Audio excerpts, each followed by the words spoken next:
아내와 한 지방 도시를 방문한 적이 있습니다. 그리고 그 지역에서 간 고등어 구이로 유명한 음식점, 흔히 맛집이라 그러죠. 그 음식점에서 식사를 했는데 들어가니까 벽면에 방송에 소개되었던 것 사진들이 붙어 있고요. 연예인이 다가가고 아주 유명한 사람들이 다녀가고 사인도 하고 그런 것이 많이 붙어 있었습니다. 그런데 소문과는 달리 맛이 별로였습니다. 저만 그런 것이 아니고 제 아내도 그렇게 생각을 했다고 그래요. 인근에 있는 식당에서 먹는 고등어 구이가 더 낫다는 말도 주고받았습니다. 아무튼 요즘 맛집 탐방 전국적으로 흩어져 있는 맛집들을 찾아가서 방송으로 이렇게 소개가 되기도 하고요. 그 다음에 직접 음식을 만드는 요리 방송도 대세입니다. 사람에게 먹는다는 것이 그만큼 중요하기 때문이죠. 생존과도 직결된 것이 먹는 문제입니다. 그런데 오늘 본문에는 이 먹음이 거룩함과 연결되어서 우리에게 교훈이 주어지고 있습니다. 자, 그런 생각을 좀 가지시고요. 본문 31절을 보도록 하겠습니다. 너희는 내게 거룩한 사람이 될지니 들에서 짐승에게 찢긴 동물의 고기를 먹지 말고 그것을 개에게 던질지니라. 특별한 음식을 먹는 경우도 있지만 음식을 먹는 것 자체는 특별한 것이 아니에요. 생존을 위해서 늘 반복되는 일상의 정말 필수적인 한 부분이죠. 그러니까 먹음은 어떤 면에서는 일상생활을 대표하는 것이라 볼 수가 있습니다. 그렇다면 이 거룩함이 종교의식이나 종교활동에 국한된 거룩함이 되어서는 안 되고 일상생활 가운데서 거룩함이 드러나야 하고 일상생활 가운데서 거룩한 백성으로 살아가는 우리의 모습이 보여야 된다는 겁니다. 더욱이 하나님께 거룩한 사람이 되라고 말씀하고 있습니다. 사람 보기에만 거룩하게 보이는 것처럼 여겨지는 정도가 아니고 하나님께 거룩한 사람이 되라. 그러면 이것은 겉으로 드러나는 몇 가지 행동의 문제가 아니겠죠. 하나님께 거룩한 사람이니까, 하나님은 중심을 보시니까 우리의 마음이 참 중요할 것이에요. 그러니까 우리가 어떤 생각을 가지고 어떤 사고를 하고 어떤 의식을 가지고 있는가에 따라서 결국 거룩함이 결정이 될 수 있다는 것이죠. 그래서 오늘 저와 여러분이 이 말씀 한 구절입니다만은 좀 사고와 의식과 생각의 변화가 없이는 행동이 뒤따르지 않기 때문에 하나님께 거룩한 사람이 되기 위해서는요, 먼저 필요한 생각의 전환, 의식의 전환이 그리고 사고의 변화가 필요하다. 이것이 좀 강조가 되어야 될 것 같습니다. 그래서 먼저 우리가 하나님께 거룩한 사람이 되기 위해서 보다 구체적으로 필요한 것이 무엇인가? 먼저 내가 거룩한 백성으로 거룩한 사람으로 부름을 받았다는 이 소명의식으로부터 시작이 되어야 된다. 그런 뜻입니다. 본문을 다시 봅니다. 너희는 내게 거룩한 사람이 될지니 들에서 짐승에게 찢긴 동물의 고기를 먹지 말고 그것을 개에게 던질지니라. 너희는 내게 거룩한 사람이 될지니, 여기 내가 누구예요? 하나님이세요. 그런데 하나님은요 온전히 거룩하신 분이십니다. 이스라엘 백성들이 하나님께 거룩한 사람이 되어야 하는 가장 큰 이유는 그들이 거룩하신 하나님의 거룩한 백성으로 부름을 받았기 때문입니다. 레위기 20장 26절은 이 부분에 대해서 보다 분명하게 그 뜻을 우리에게 전해주고 있습니다. 너희는 나에게 거룩할지어다. 이는 나 여호와가 거룩하고 내가 또 너희를 나의 소유로 삼으려고 너희를 만민 중에서 거룩하게 만들었음이니라. 구별하였음이니라.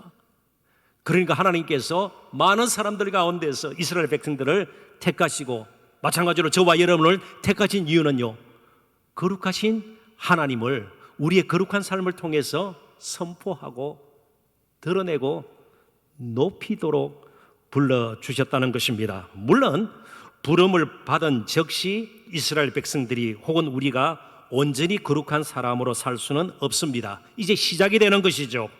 그래서 하나님은 그들이 계속 거룩한 백성으로 살아가도록 율법과 성막을 주신 거예요. 어떻게 살아가더라고요? 무조건 이 땅에서 배불리 먹고 살도록요? 그건 그다음 문제예요. 먼저 거룩한 백성으로 살아갈 수 있도록 율법을 주셨고 성막을 주신 것입니다. 이스라엘 백성들은 거룩한 백성으로 부름을 받았기에 이제 거룩한 삶을 살아야 하고 하나님께 거룩한 사람이 되어야 하는 것입니다. 자, 그렇다면 이스라엘 백성들이 그들의 삶 속에서 가장 먼저 생각을 하고 힘써야 할 부분이 무엇인가 하면 거룩함을 유지하는 거예요. 거룩한 사람으로 계속 살아가는 겁니다. 거룩함에 여러 가지 초점이 맞춰져야 된다, 그런 뜻입니다. 출애굽기 19장 5절 6절을 제가 좀 인용을 하겠습니다. 세계가 다 내게 속하였나니 너희가 내 말을 잘 듣고 내 언약을 지키면 하나님께서 약속하시고 율법을 주시고 십계명을 주시고 다 비슷한 그런 의미겠죠. 너희는 모든 민족 중에서 내 소유가 되겠고 너희가 내게 대하여 제사장 나라가 되며 거룩한 백성이 되리라.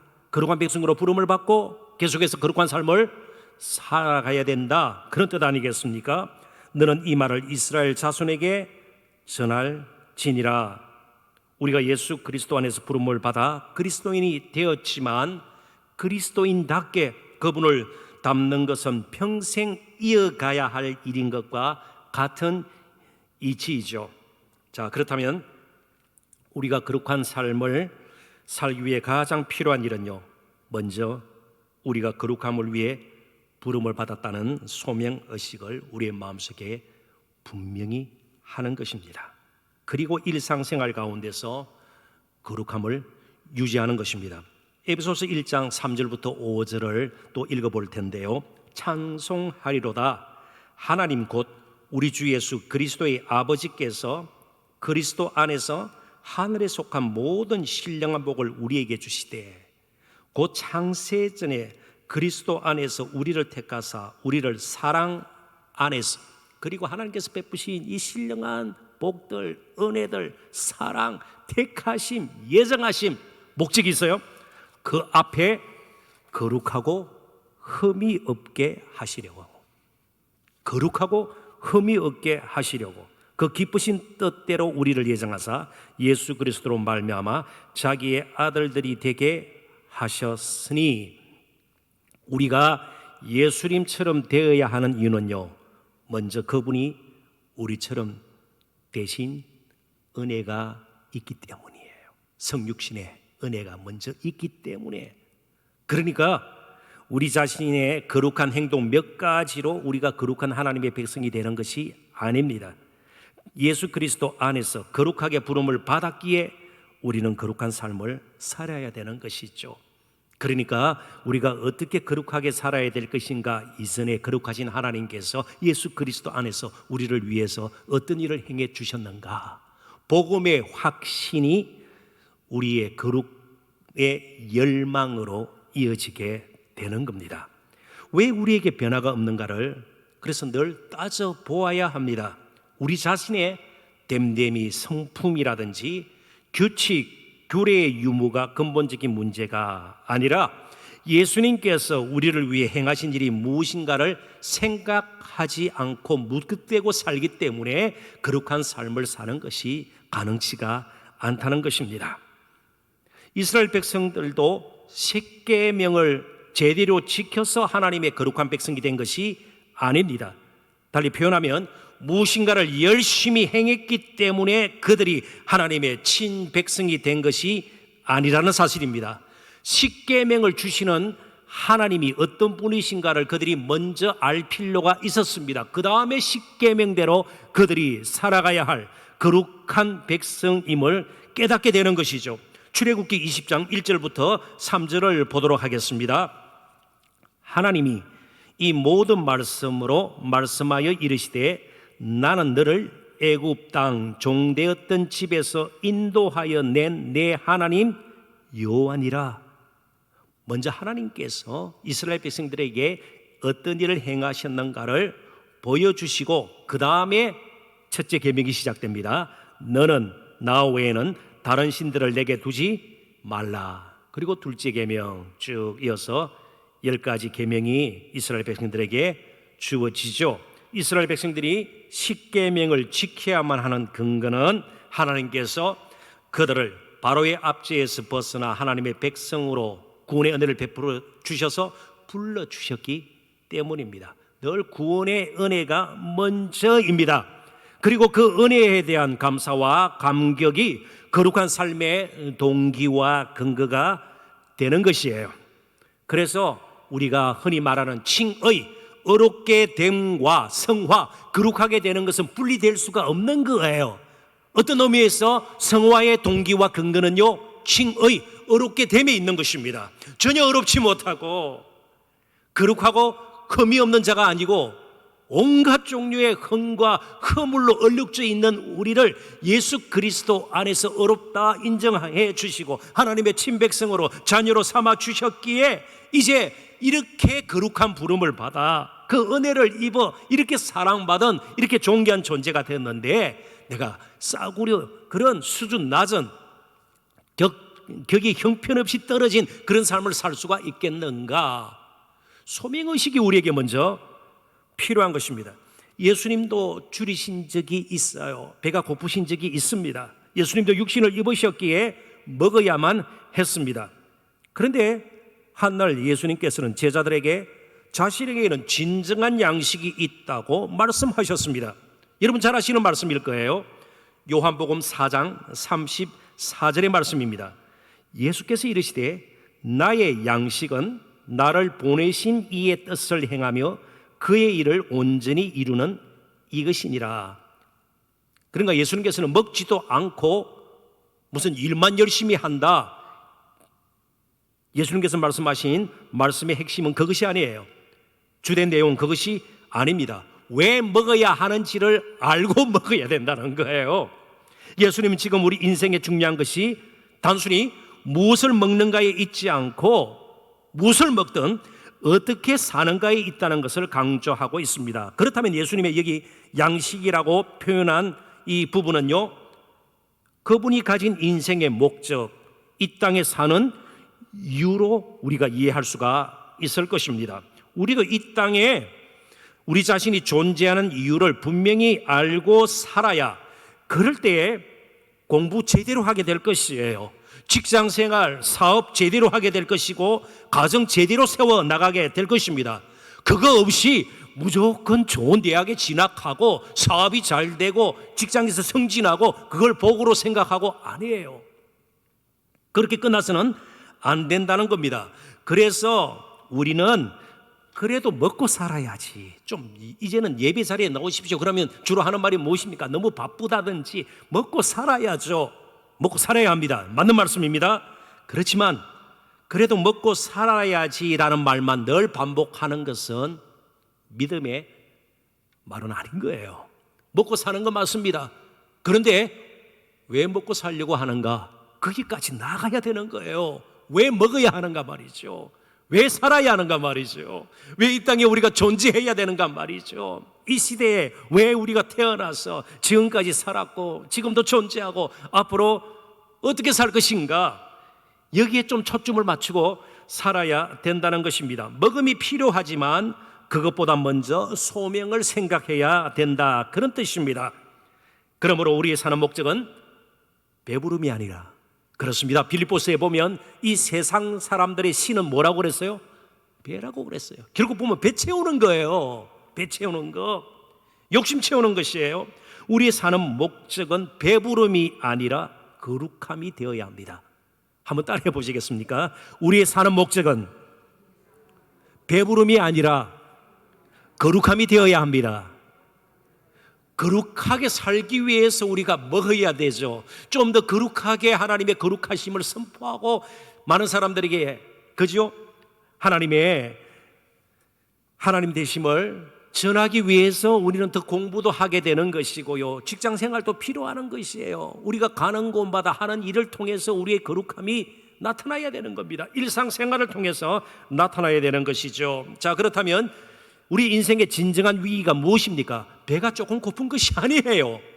배 부르더라도 왜 배불러야 하는지도 모르고 왜 먹어야 하는지도 모르고 사는 거예요. 폴 트림 목사님의 말을 이쯤에서 제가 인용을 합니다. 진짜 우리의 위기는 지금 현재 영적 상태에 대해 불만족스러워하는 것이 아니라 때로는 우리 자신의 모습을 보면서 실망을 하죠. 자신의 모습을 보면서 너무 초라하게 느낄 수도 있죠. 하나님의 백성된 내가 이것밖에 살지 못하는가. 그래도 하나님께서 이렇게 은혜를 베풀어 주셨는데 자신의 모습을 보면서 때로는 미울 때도 있지 않아요. 자꾸만 넘어지는 자신을 보면서요. 이것 자체가 위기가 아니라 지나치게 만족해버리는 겁니다. 됐다, 뭐 괜찮다, 그냥 현상 유지에 급급한 것, 영적인 상태로 말이죠. 변화나 거룩함에 대해서 관심조차 없는 것이 영적인 위기고 문제라는 것입니다. 저도 그렇습니다. 아마 우리 모두의 문제일 수도 있어요. 개인적으로도 그렇고 교회적으로도 그렇습니다. 나이가 들면 들수록, 오래될수록 익숙해지는 것이 많아져요. 익숙해지는 것이 많아집니다. 그러면 변화가 쉽지 않아요. 변화를 불편하게 생각해요. 그러면 역동성을 잃게 되는 겁니다. 그러면 남는 것이 무엇입니까? 습관적으로 하는 것 외에는 할 수 있는 것이 없어요. 그래서 참 교회가 오래된다든지 우리가 나이가 들면 들수록 저 자신도 이해가 아니죠. 익숙해지는 것이 많아지기 때문에 그만큼 역으로 변화가 힘들게 되는 겁니다. 변화를 주저하게 되는 겁니다. 익숙한 쪽으로 자꾸만 기울어지게 되는 것이죠. 그래서 때로는 우리에게는 극적인 처방이 필요하고요, 결단이 필요해요. 그래서 두 번째 나눌 말씀이 신전의식입니다. 하나님 앞에서 우리가 살고 있다. 지나치게 사람의 시선을 의식하고 어떤 분위기 타고요, 우리의 기분을 따라서 때로는 말씀에 순종해서 거룩한 삶을 살고, 이게 아니라는 겁니다. 어디에 있든 무엇을 하든 우리는 하나님 앞에서 사는 하나님의 백성들이에요. 또 본문을 읽어봅니다. 너희는 내게 거룩한 사람이 될지니 들에서 짐승에게 찢긴 동물의 고기를 먹지 말고 그것을 개에게 던질지니라. 특별히 여기에서 들에서 짐승에게 찢긴 동물의 고기를 먹지 말라. 그러니까 들은요, 아마 이렇게 그림을 그려보면 이해가 쉬울 것이에요. 양들을 이끌고 목자가 이제 들로 나갑니다. 그러면 인적이 드문 곳이고요, 성읍에서 떨어져 있는 곳이에요. 그러니까 사람이 보지 않는 곳이에요. 그런데 사나운 맹수가 다른 양떼 가운데 뒤떨어져 있던 양을 한 마리 물어뜯고 좀 먹다가 가버린 거예요. 그러면 고기가 있는 거예요. 남아있는 고기를요. 인적이 드문 곳이기 때문에 사람이 보지 않기에 그러한 고기를 몰래 먹을 가능성이 있습니다. 왜요? 아까우니까요. 사 먹는 건 돈이 들지 않아요. 그런데 공짜로 먹을 수 있으니까 아까우니까 말이죠. 그러나 사람이 보지 않더라도 우리가 거룩해야 하는 이유는 우리가 하나님 앞에서 살기 때문입니다. 사람에게 거룩한 사람이 되기 전 먼저 하나님께 거룩한 사람이 되어야 합니다. 본문에도 하나님께 거룩한 사람이 되라고 말씀하고 있습니다. 그러기 위해서는 소명의식과 더불어서 우리에게 신전의식이 참으로 필요합니다. 만약 이런 신전의식이, 하나님 앞에서 산다는 의식이 자꾸만 희미해져 버리면 우리에게 남는 것은 외식입니다. 스스로 선하게, 의롭게 꾸미는 것이죠. 사람 보도록 그렇게 우리 자신을 다듬는 것이죠. 거칠이적으로 말이죠. 사람의 눈을 의식하여 꾸미는 일에 점점 능숙해질 따름입니다. 그럴 경우 진정으로 거룩한 삶을 살아내기도 힘들고 거룩한 열매는 맺혀질 수가 없게 되는 겁니다. 우리 모두에게 다른 사람 모르게 하나님께서 그만 부정한 고기를 먹는 유혹과 같은 유혹들 있을 수 있습니다. 하루에도 그런 유혹들 몇 번씩이나 직면할 수도 있는 겁니다. 그래서 우리에게는 매일 자신의 몸을 쳐서 복종시키는 하나님 앞에서의 자기 연단이 필요합니다. 더럽히지 않으려는 열망 말이죠. 다니엘과 세 친구 이야기를 우리는 잘 알고 있습니다. 그들은 이방 땅 바벨론의 포로로 잡혀갔습니다. 그리고 왕의 식탁에서 먹을 수 있는 그것은 특권이에요. 그런데 분명히 다니엘서에도 나와 있듯이 그들이 왕의 진미를 통해서 그들이 더럽혀지는 것을 거절했습니다. 더럽히지 않으려고 채식만 했던 것이죠. 열흘 동안 말이죠. 아무도 보는 사람이 없어요. 그리고 왕의 진미를 먹는 것은 뭐 대단한 특권입니다. 물론 우상 제물이었을 가능성이 많죠. 그래서 몸을 더럽히지 않으려고, 부정하게 되지 않으려고 말이죠. 왜 그랬을까요? 왜 그랬을까요? 왕의 진미가 형편없어서? 아니죠. 하나님 앞에서, 그리고 주신 말씀 앞에서 그렇게 자신을 더럽혀지는 것, 고기 때문에 그것을 원치 않았던 것입니다. 부정함을 피하고자 하는 결단도 우리에게는 뒤따라야 합니다. 아담과 하와는 먹지 말아야 할 것을 먹었습니다. 하나님께서 먹지 말라는 선과 선악을 알게 하는 그런 나무의 가시를 먹고, 그리고 실제로 하나님 말씀하신 대로 죽고 말았습니다. 안목의 정욕, 육신의 정욕, 하나님처럼 지혜로워지려는 이생의 자랑이 얽혀서 그냥 먹고 말았습니다. 오늘 우리에게 좀 구체적으로 한 가지 훈련이 필요합니다. 일상생활 가운데서 뭐 어떤 일이 생기거나 문제에 부딪히거나 위기에 처했을 때 제일 먼저 할 일이 하나님 말씀이 기억이 나야 돼요. 그래서 공동체 성경 읽기를 좀 더 생생하게 하나님 말씀 우리가 접할 수 있는 기회를 가진 것 참 좋은 기회라고 생각이 돼요. 그런데 대부분 일상생활 가운데서는 하나님 말씀이 거의 기억이 나지 않아요. 연결시키고 할 뭐 그런 겨를이 없어요. 급히 움직여 버려요. 급히 먹고 말아요. 그러다 보니까 나중에 자신도 원치 않는 자리에 가 있기도 하고요. 엉뚱한 길에 들어서 있기도 하고요. 그리고 여러 가지 모양으로 정말 초라해진 자신의 모습을 또 발견하게 되는 것이죠. 예수님은 실제로 배가 고팠습니다. 광야에서 금식하시면서 시험을 받으셨는데요. 마귀가 그것을 알고 뭐라고 그랬습니까? 배가 고프니까 이 돌을 떡덩이로 만들어서 먹으면 될 것 아닌가, 그렇게 시험했습니다. 그런데 예수님께서는 자신의 배고픔을 없애기 위해서 그런 기적을 행치 않았습니다. 이유는 단 한 가지입니다. 하나님의 말씀으로 충만했기 때문입니다. 그리고 하나님의 말씀으로 시험을 물리치셨고 사람이 떡으로만 사는 존재가 아님을 분명히 하셨습니다. 늘 하나님 앞에서, 말씀 앞에서 산다는 것이 얼마나 우리에게 소중한가를 잊지 말았으면 좋겠습니다. 아주 오래전 이야기예요.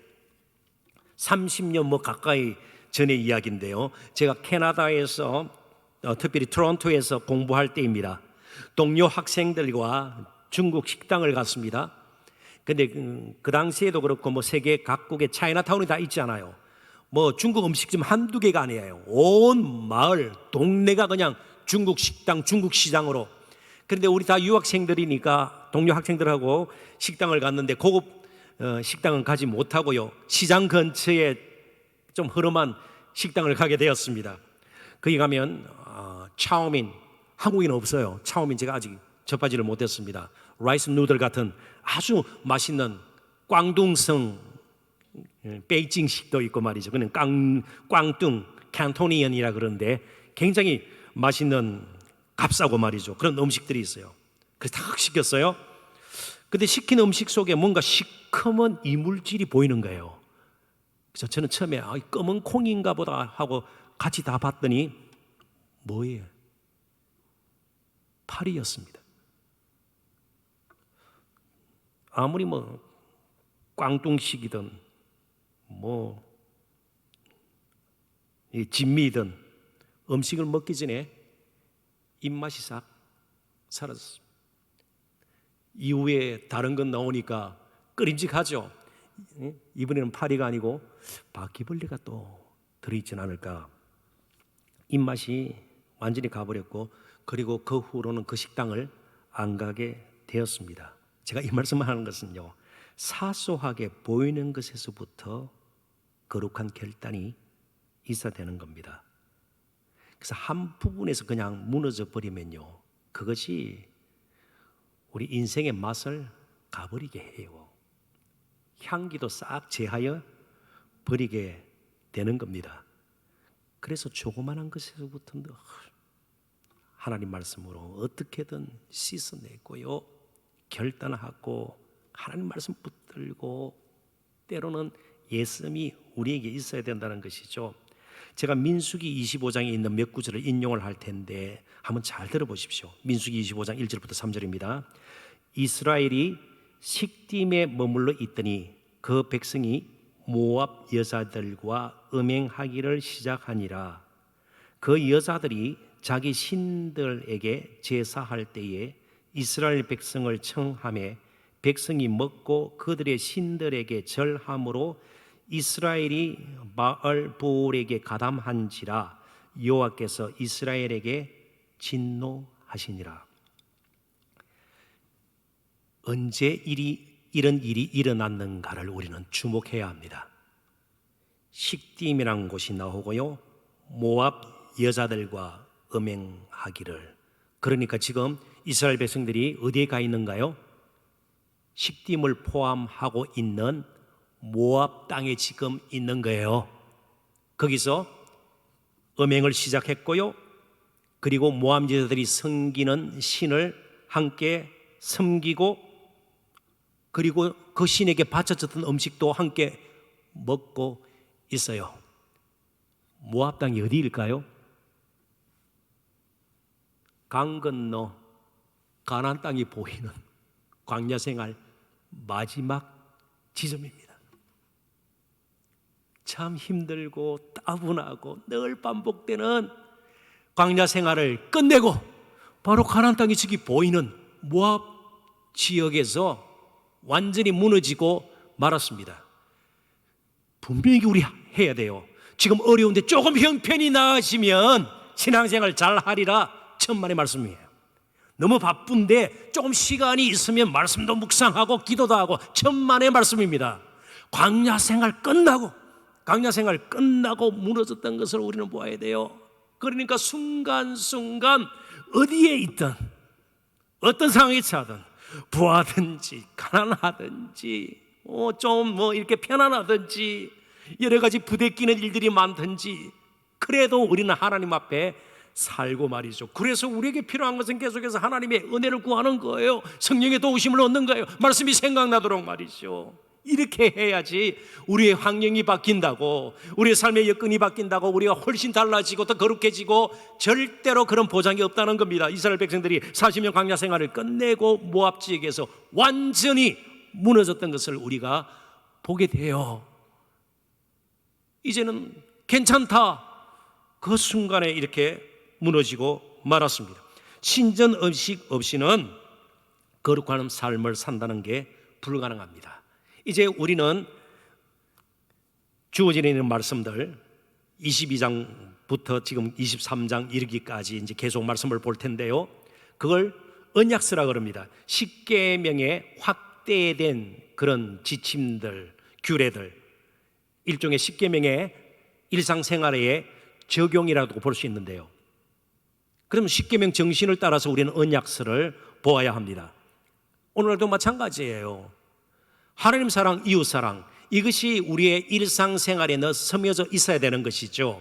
그래서 마지막 거룩한 백성이 되고 하나님 앞에 거룩한 사람으로 드려지는 것, 책임의식이 있어야 합니다. 늘 이웃을 생각할 수 있어야 된다는 것이죠. 나 혼자 거룩하고 경건하고 이것으로 끝나서는 안 된다는 것입니다. 십계명 정신은 하나님 사랑, 이웃 사랑이라는 것을 우리는 잘 알고 있습니다. 그런 생각을 가지고 본문 31절 다시 한번 보겠습니다. 너희는 내게 거룩한 사람이 될지니 들에서 짐승에게 찢긴 동물의 고기를 먹지 말고 그것을 개에게 던질지니라. 찢긴 고기를 먹지 말고 개에게 던지는 결단, 아까워하지 않고 버림의 결단이 때로 우리에게는 필요합니다. 모든 것을 다 먹어서는 안 돼요. 공직에 있는 사람이 뇌물을 먹고, 아니요, 그거 배부른 것이 아니에요. 망치는 것이죠. 다른 사람을 속이고 거짓말로 다른 사람에게 돌아갈 몫을 자기의 것으로 챙기고, 엉뚱한 먹음들, 잘못된 먹음들, 불의한 먹음들, 우리는 철저하게 피하고요, 오히려 할 수 있다면 버릴 줄 아는, 양보할 줄 아는, 손해볼 줄 아는 자리까지 나가야 되죠. 얼마 전 OECD 경제협력개발기구에서 내놓은 자료에 따르면 매년 전 세계적으로 교통사고로 목숨을 잃는 사람의 수가 130만 명에 이른다고 그래요. 전 세계적으로. 웬만한 한국의 도시, 그죠? 도시 인구가 사라지는 것이에요. 그중 21.8%, 28만 명 정도가 되는데요, 음주운전으로 목숨을 잃는다고 그래요. 매년 전 세계적으로 음주운전으로 죽는 사람이 28만 명. 지금 우크라이나 전쟁 중에 있잖아요. 정말 치열하고 너무나도, 그죠? 처참하고 그렇지 않아요? 그런데 교통사고 가운데 음주운전으로 죽는 사람이 28만 명, 매년 그렇다는 거예요. 자, 음주운전은요, 자신은 좋아서 이렇게 술 취해서 그러다가 또 운전을 했는지 몰라요. 그렇지만 다른 사람의 생명을 앗아갈 수가 있고 다른 사람의 가정을 완전히 무너뜨릴 수가 있는 것이죠. 그러니까 우리가 거룩하게 살아야 될 이유가 무엇입니까? 우리가 거룩하게 사는 것 자체가 이웃에게 복이 될 수 있는 거예요. 우리가 거룩하지 않으면요, 누군가가 피해가 가는 거예요. 해를 입는 사람이 있을 수가 있는 것이죠. 그러니까 거룩함은 어떤 면에서는 세상을 향한 우리의 책임일 수도 있는 겁니다. 진정으로 거룩하게 살아야 되는 겁니다. 교회 안에 국한된, 아까 제가 종교 의식이나 행동, 거기에만 경건 혹은 거룩 이렇게 해서는 안 된다는 겁니다. 일상생활 가운데 우리가 거룩해야 우리 주위의 사람들이 복을 받게 되는 겁니다. 그래서 마지막 사도 바울의 고백을 이제 소개를 하고 말씀을 정리하도록 하겠습니다. 고린도전서 8장 13절의 말씀인데요, 이 말씀은 우상 제물과 믿음의 자유 문제를 다루는 그런 내용 가운데 일부입니다. 그러니까 우상 제물이 되었던 고기를 시장에서 이제 파는 것 사서 정말 믿음이 있는 자 먹을 수 있는 겁니다. 그런데 믿음이 약한 자는요, 지금 우상 제물이 됐던 건데 지금 먹을 수 있냐? 실족할 수 있다는 것이죠. 그러므로 만일 음식이 내 형제를 실족하게 한다면 나는 영원히 고기를 먹지 아니하여 내 형제를 실족하지 않게 하리라. 고기인가 형제인가? 뭘 택하라고요? 형제를 택하라고요. 형제를 택하는 거예요. 나의 기분 좋음인가 형제의 유익인가? 형제의 유익을 택하라는 거예요. 조금 양보하고 내가 참고 손해보고 조금 뒤처진다 할지라도 형제가 유익하다면, 형제를 살릴 수 있다면, 형제를 높일 수 있다면, 형제의 행복을 위해서 고기를 먹지 않을 정도의 결단, 이게 진정한 거룩입니다. 거룩하게 사는 그리스도인들이 많아지는 것이 우리 사회를 회복시키는 것이에요. 그래서 오늘 바로 여러분 한 분 한 분 거룩이 이 사회를 회복시키고, 그게 애국이에요. 그게 진정한 이웃사랑입니다. 예수님께서는 이 땅에서 육신을 입고 사는 동안 아무렇게나 살다가 마지막 극적인 순간에 십자가 지신 것 아니에요. 평소에도 하나님 앞에서 하나님 의지하고 말씀으로 충만하고 성령의 이끄심을 받고 거룩한 길을 가셨습니다. 또한 저와 여러분 남은 때를 사는 동안도 우리 주님 따라 그 거룩한 길을 함께 걸었으면 좋겠습니다. 이게 우리 자신이 제대로 사는 법이 될 것이고 또 많은 사람들을 향한 이웃사랑이 분명히 될 것입니다. 기도하겠습니다. 하나님 아버지,